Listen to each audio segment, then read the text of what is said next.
Inside the Rothschilds' billionaire lifestyle. How much money do you think you can make before nothing troubles you anymore? $1 million? $1 billion? $1 trillion? Is all that money truly incapable of buying happiness? Well, why crack our heads like philosophers of old when we can get it all from the horse's mouth? Welcome to Lux Lifestyle. Today we'll be taking you through a free tour of the Rothschilds' billionaire life. You know when they say money doesn't grow on trees? Well, that's for people like you and me. To the Rothschilds, it's just another saying, because if there's one thing they have an abundance of, it's money. And not just Jeff Bezos or the Waltons kind of money. We're talking old money that goes as far back as the 1700s. Do you know that at some point, the Rothschilds possessed so much money, it was speculated that they owned half of all the money in the world. However, they didn't stay up there for too long, as they had to split the family fortune among descendants. But history will still tell you that they possessed the largest private fortune in the world. You may have heard of Elon Musk, Zuckerberg, Bill Gates, and a host of other billionaires. But the name Rothschild doesn't ring a bell, does it? The Rothschild name, as the world knows it today, began with Mayer Amschel Rothschild, who was a court Jew for the German nobility during the 18th century. He demonstrated extreme prudence and skill in his work, and in the blink of an eye, amassed a fortune conducting financial transactions for European nobility. He got married, gave birth to 5 sons, and opened up 5 banking establishments as strategic points on the map. We're talking Britain, Italy, Germany, Austria, and France. As their business grew, the patriarch did everything in his power to ensure that his money didn't stray too far from the family, including arranged marriages within the family. Sounds crazy. Well, back then, it wasn't foreign. Most of the royalties you know actually did that to preserve the purity of their bloodline. Whatever Mayer tried to do worked because the family grew financially powerful. Availing their services during some of Europe's significant tussles, they became so rich that they involved themselves in the creation of large projects like the Suez Canal.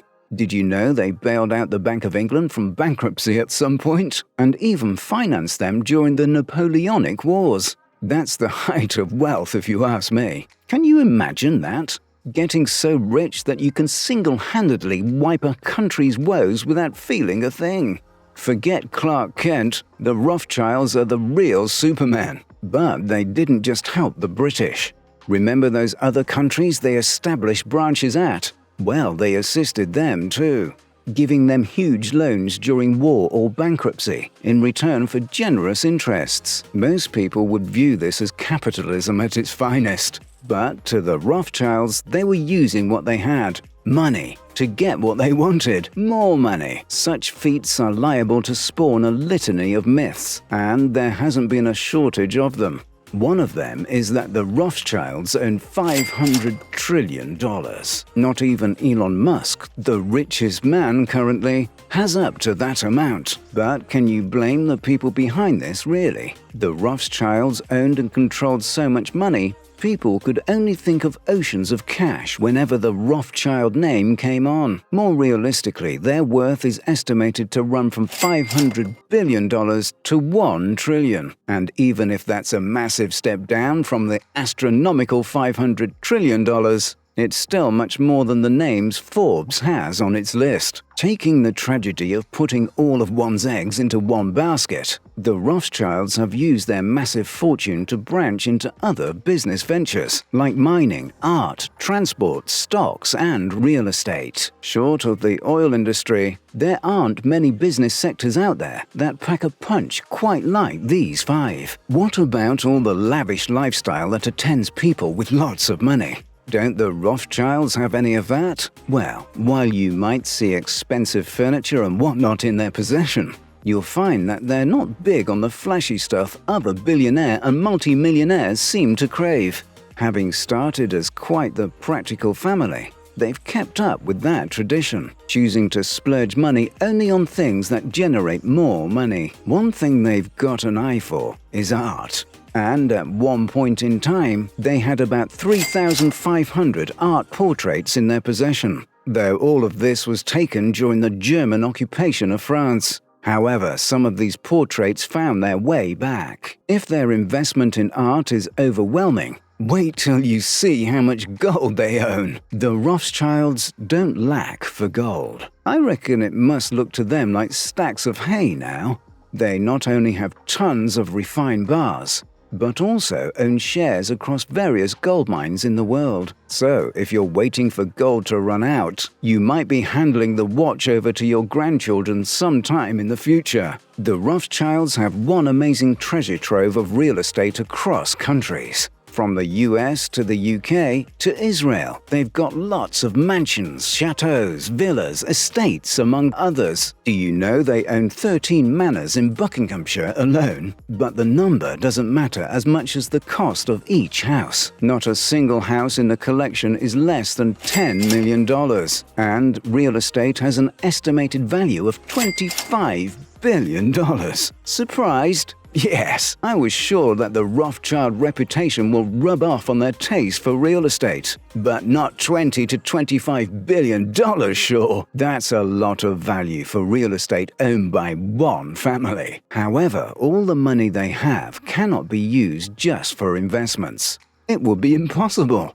They do have luxurious purchases worth every letter of the Rothschild name. For one, Nat Rothschild bought the Planet 9, a super yacht, for over $100 million. The Bombardier Global 6000 is one of the costliest planes in the world and is valued at more than $60 million.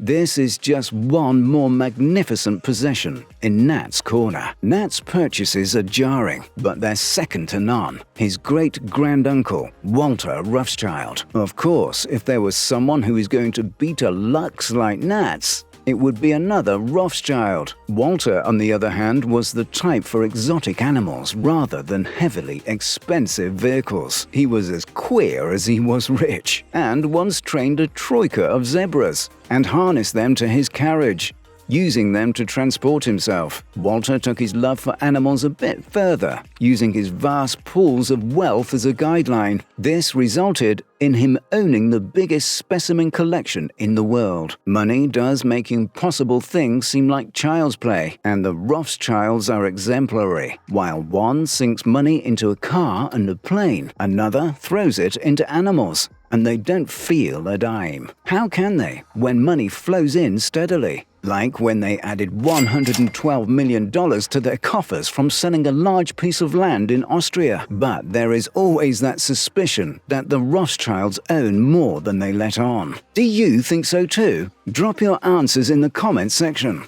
If you haven't liked this video, toggle that button now. Don't forget to hit and subscribe the bell button, and you won't miss the videos we have for you.